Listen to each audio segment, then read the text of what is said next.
الحمد لله نحمده ونستعينه ونستغفره ونؤمن به ونتوكل عليه ونعوذ بالله من شرور أنفسنا ومن سيئات أعمالنا من يهد الله فهو المهتد ومن يضلل فلن تجد له وليا مرشدا ونشهد أن لا إله إلا الله وحده لا شريك له إلها واحدا صمدا لم يتخذ صاحبا ولا ولدا ولم يكن له كفوا أحد ونشهد أن سيدنا وسندنا وحبيبنا وحبيب ربنا وطبيبنا وطبيب قلوبنا ومولانا محمدا عبده ورسوله صلى الله تعالى عليه وعلى آله وأصحابه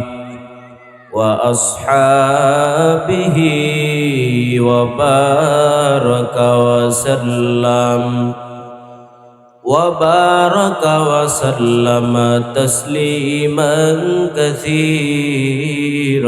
كثيرا الذي أرسله إلى الناس كافة للناس بشيرا ونذيرا وداعيا إلى الله بإذنه وسراجا وقمرا منيرا أما بعد فأعوذ بالله من الشيطان الرجيم بسم الله الرحمن الرحيم ومن يقتل مؤمنا متعمدا فجزاؤه جهنم وعن أبي هريرة رضي الله تعالى عنه عن النبي صلى الله عليه وسلم قال اجتنبوا السبع الموبقات قيل يا رسول الله وما هن قال الشرك بالله والسحر وقتل النفس التي حرم الله إلا بالحق وأكل الربا وأكل مال اليتيم والتولي يوم الزحف وقذف المحصنات الغافلات المؤمنات رواه البخاري أو كما قال عليه الصلاة والسلام صدق الله مولانا العظيم وصدق رسوله النبي الأمي الكريم ونحن على ذلك من الشاهدين والشاكرين والحمد لله رب العالمين محبت درود إبراهيم پڑھیں اللهم صل على محمد وعلى آل محمد كما صليت على إبراهيم وعلى آل إبراهيم إنك حميد مجيد اللهم بارك على محمد وعلى آل محمد كما باركت على إبراهيم وعلى آل إبراهيم إنك حميد مجيد मैं दूर हो मजबूर हो ऐ सैयद आलम मैं दूर हो मजबूर हो ऐ सैयद आलम दीदार दिखाते नहीं आवाज सुना दो दीदार दिखाते नहीं आवाज सुना दो मैं सूरत यूसुफ को नहीं चाहने वाला मैं सूरत यूसुफ को नहीं चाहने वाला मैं कैस के मानंद नहीं आशिक लैला मैं कैस के मानंद नहीं आशिक लैला मैं आशिक मौला हूँ मेरा इश्क दीवाना मैं आशिक मौला हूँ मेरा इश्क दीवाना ये जुमला जहाँ जिसकी तजल्ली से उजाला ये जुमला जहाँ जिसकी तजल्ली से उजाला ঐতিহ্যবাহী ডাক্তারপাড়া নোমানাবাদ জামা মসজিদ আনোয়ারা সমাজ কল্যাণ ফাউন্ডেশন ও এলাকাবাসীর যৌথ উদ্যোগে আয়োজিত অধ্যকার এই মহতি জলসার মোহতারাম শ্রদ্ধাভাজন সম্মানিত সভাপতি সাহেব দিগর হযরত উলামাই কেরাম আমার সামনে উপবিষ্ট দিন প্রিয় আল্লাহ পাকের প্রিয় বান্দাগণ শুকরিয়া আদায় করছি মহান রব্বে কায়নাতের দরবারে যে মহান দয়াময় রব্বুল আলামিন আমাকে আপনাকে সুস্থ রেখে তৌফিক দান করে আজকের এই গুরুত্বপূর্ণ মজলিসে উলামা সুলাহা উরাফাদের এই দামি মজলিসে আল্লাহ পাক আমাদেরকে একত্রিত হয়ে সমবেত হওয়ার তৌফিক দান করছেন নেয়ামতের শুকর আদায়ার্থে দিল থেকে সকলে মিলে মহান প্রভুর দরবারে জবান খুলে সুউচ্চ স্বরে একবার কালিমাত শুকর সকলে মিলে আদায় করি বলি আলহামদুলিল্লাহ। আমি আপনাদের সামনে পবিত্র কোরআন হাকিমের মধ্য থেকে এক আয়াতে কারিমার অংশ তিলাওয়াত করেছি। রসুল খুদা সাল্লাল্লাহু আলাইহি ওয়াসাল্লামের জবান আথারের অসংখ্য অগণিত হাদিসে শরীফা থেকে সহিহুল বুখারী শরীফের 2766 নম্বর হাদিস আপনাদের সামনে পেশ করেছি। দয়াময় রব্বুল আলামিন যদি আমাকে তৌফিক দান করে আমি আমার উল্লেখিত আয়াতে কারিমা এবং রসুলের হাদিস কানার সামনে রেখে নির্দিষ্ট সময় পর্যন্ত আপনাদের সামনে কিছু কথা আরজ করব। আল্লাহ পাক রব্বুল আলামিন আমাকে কথাগুলো ইখলাসের নিয়তে বলার, আপনাদের সবাইকে আমল নিয়তে শ্রবণ করার তৌফিক দান করুক, সকলে বলি আমিন। আল্লাহ পাক রব্বুল আলামিন এই বিশ্ব মানবতার মাঝে একজন শান্তির দূত প্রেরণ করেছেন। যে শান্তির দূত হলেন আমার আপনার প্রিয় নবী হযরতে মুহাম্মদুর রাসূলুল্লাহ সাল্লাল্লাহু আলাইহি ওয়াসাল্লাম। তিনি এসেছেন আমাদেরকে হক বাতিল দেখানোর জন্য। কোনটা হক্কানিয়তের রাস্তা, কোনটা ফেরাকে বাতিলের রাস্তা, কোনটা জান্নাতের পথ, কোনটা জাহান্নামের পথ, কোন পথে চললে মানুষ জান্নাতে যাবে আর কোন পথে পরিচালিত হলে মানুষ জাহান্নামের পথে পরিচালিত হবে। এক কথায় রাসূলুল্লাহ সাল্লাল্লাহু আলাইহি ওয়াসাল্লাম আমাদেরকে আলোর পথ দেখানোর জন্য এসেছেন, ঠিক কিনা? আমরা দুনিয়াতে মানুষ যারা আছে একদিন প্রত্যেকে মৃত্যুবরণ করব, বিশ্বাস হয়তো? মরণের পর মানুষ দুই জায়গাতে যাবে, নেককাররা যাবে জান্নাতে, বদকাররা যাবে কোথায়? জাহান্নামে। কেন যাবে?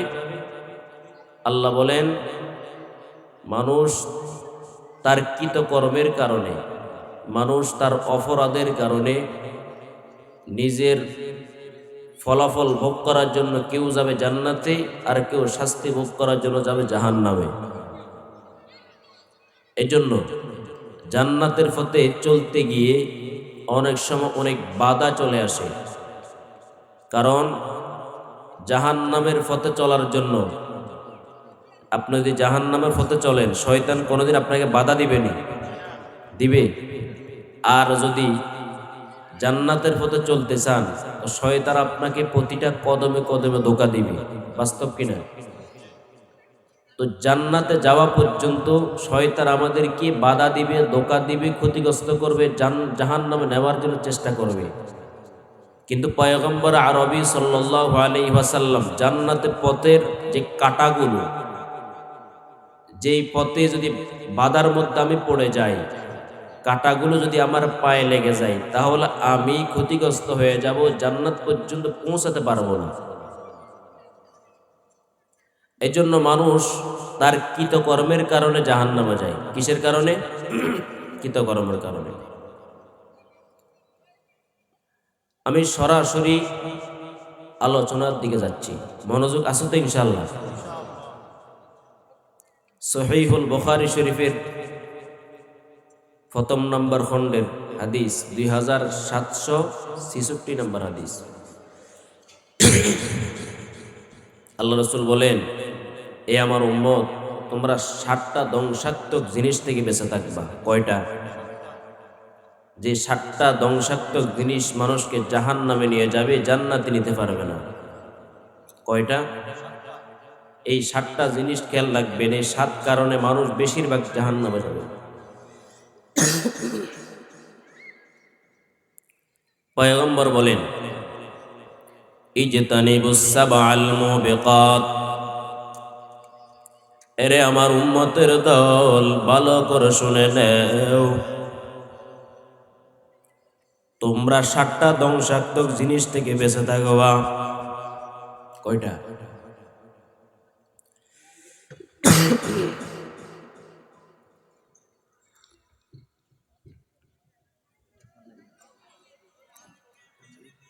সাহাবায়ে কেরাম ডাক দিয়ে বলেন,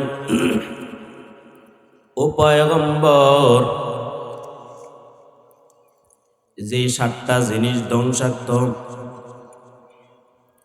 মানুষদেরকে জাহান্নাম থেকে জান্নাত থেকে জাহান্নামের পথের দিকে নিয়ে যাবে, ও পয়গম্বর আমাদেরকে বলে দেন সেই ধ্বংসাত্মক জিনিসগুলো কি?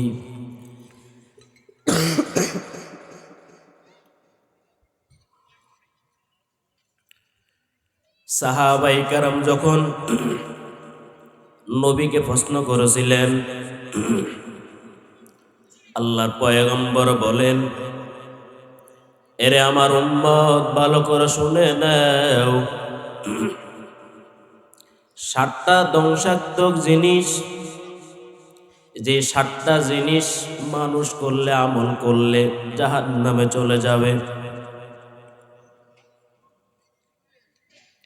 জান্নাতের পথে চলতে পারবে না।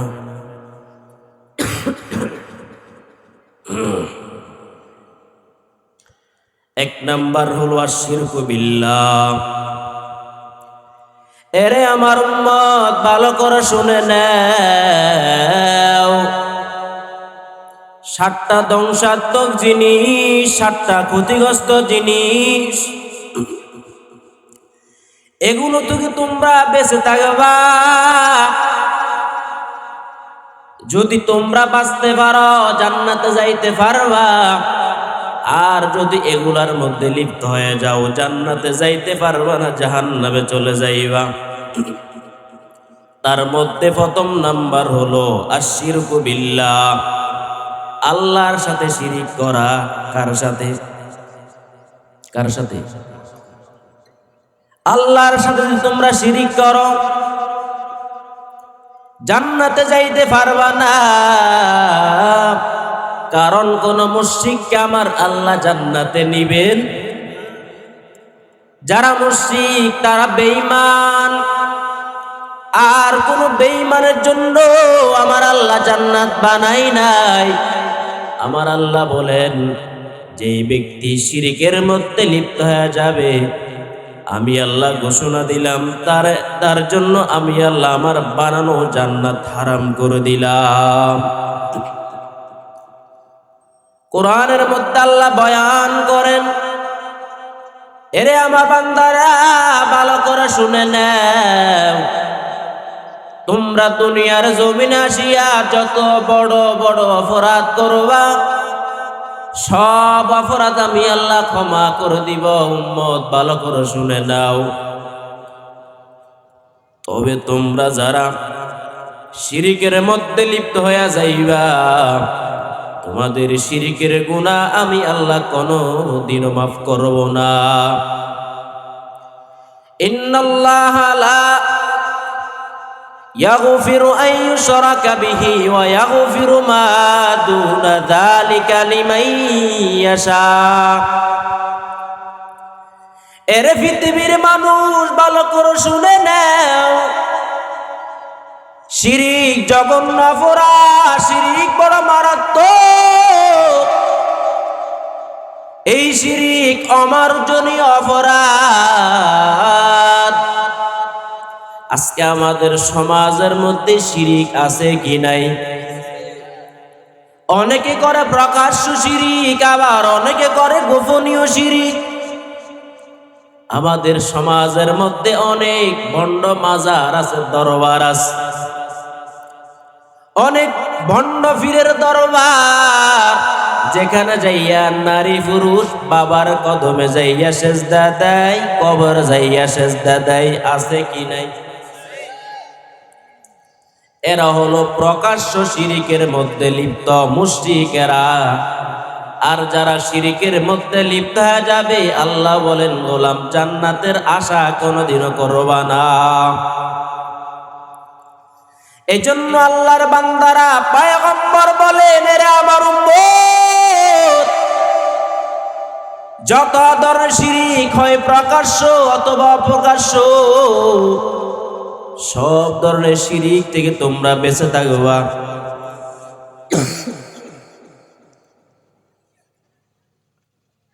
কারণ যারা শিরিকের মধ্যে লিপ্ত হইয়া যায়, আমি আল্লাহর মায়ার চাদরদের থেকে উঠে যাই। আজকে আমাদের সমাজের মধ্যে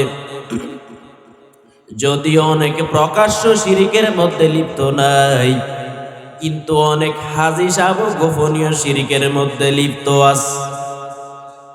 অনেক মুসল্লিও শিরিকের মধ্যে লিপ্ত আছে। বলো হুজুর, তা কিভাবে? অনেক হাজী সাহেব হজ করার জন্য যায়, মানুষকে দেখানোর জন্য। কাকে? মানুষকে দেখানোর জন্য হজে যায়। মানুষ আমার হাজী সাহেব বলবে, মানুষ আমার ধার্মিক বলবে। অনেক মুসল্লি আছে যারা নামাজ পড়ে মুসল্লি বলার জন্য, মানুষকে দেখানোর জন্য নামাজ পড়ে। অনেক দানবীর আছে দান খায়রাত করে মানুষকে দেখাবার জন্য, আল্লাহর জন্য দান করে না। আছে কি নাই? এগুলা যদিও প্রকাশ্য শিরিক না, তবে এগুলো হলো গোপনীয় শিরিক। কি শিরিক? রাসূল বলেন, মান সাল্লা রাওয়াই ফাকাদ আশরাক ওয়া মান তাসাদ্দাকা রাওয়াই ফাকাদ আশরাক। এরে আমার উম্মত, ভালো করে শুনে নাও, যেই ব্যক্তি মানুষকে দেখাবার জন্য নামাজ পড়লো, নবী বলেন সেই যেন শিরিক করলো। কি করলো? শিরিক করলো। আর নবী বলেন যে ব্যক্তি মানুষকে দেখাবার জন্য দান সদকা করবে, নবী বলেন সেই যেন শিরিক করলো। এবার বলেন, আমাদের সমাজে এমন মুসল্লি আসেনি যে মানুষকে দেখাবার জন্য নামাজ পড়ে? আসেনি? অনেক দানবী টাকাওয়ালা মানুষকে দেখাবার জন্য দান করে আছে কি নাই? রাসূল বলেন, যারা মানুষকে দেখানোর জন্য নামাজ পড়বে, মানুষকে দেখাবার জন্য দান করবে, ওই ব্যক্তি শিরিকের মধ্যে লিপ্ত হয়ে গেল।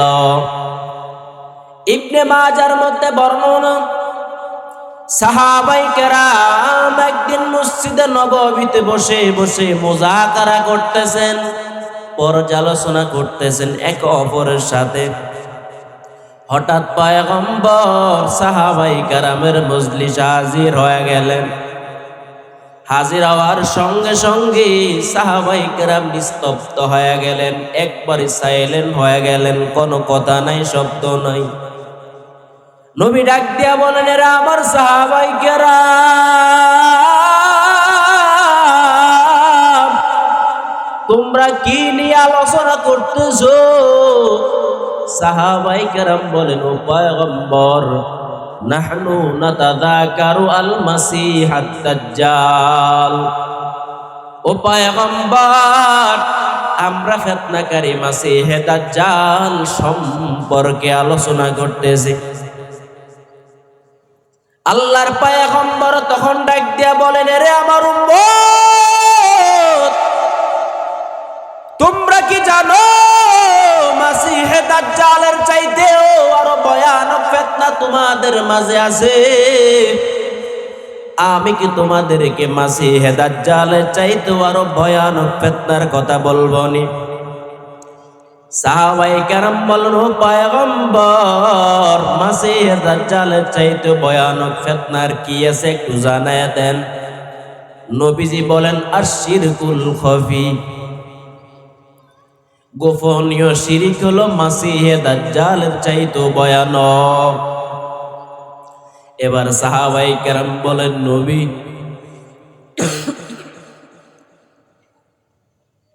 গোপনীয় শিরিক কি একটু আমাদেরকে ব্যাখ্যা করে বোঝাবেননি? নবীজি বলেন, মান সাল্লা, আল্লাহর পয়গম্বর বলেন, মানুষ নামাজ আদায় করে মানুষকে দেখাবার জন্য, একাকী যখন নামাজ পড়ে নামাজের মধ্যে কোনো মনোযোগ থাকে না, আর যখন লোক সমাগমে মসজিদে কিংবা মজমাতে নামাজ পড়ে তখন তাদের নামাজের সৌন্দর্য বেড়ে যায়। আসেনি এরকম? আমার একটু গলার সমস্যা করতেছে। আমি গত কয়েকদিন আগে ফিরোজপুর প্রোগ্রামে গেছিলাম, নদী পথে বোর্ডে গেছিলাম, ঠান্ডা লেগে গেছে। আপনারা আমার কথাগুলো বুঝতেছেন তো? মনোযোগ সহকারে বুঝবেন। আল্লাহর পয়গম্বর বলেন, এরে আমার উম্মত, গোপনীয় শিরিক কি তোমরা জানো নি? বলো, হুজুর আমরা তা তো জানি না। নবীজি বলেন, যেই ব্যক্তি মানুষের সামনে নামাজ সুন্দর করে আদায় করে কিন্তু একাকী নামাজ পড়তে গেলে তাদের নামাজের মনোযোগ ঠিক থাকে না,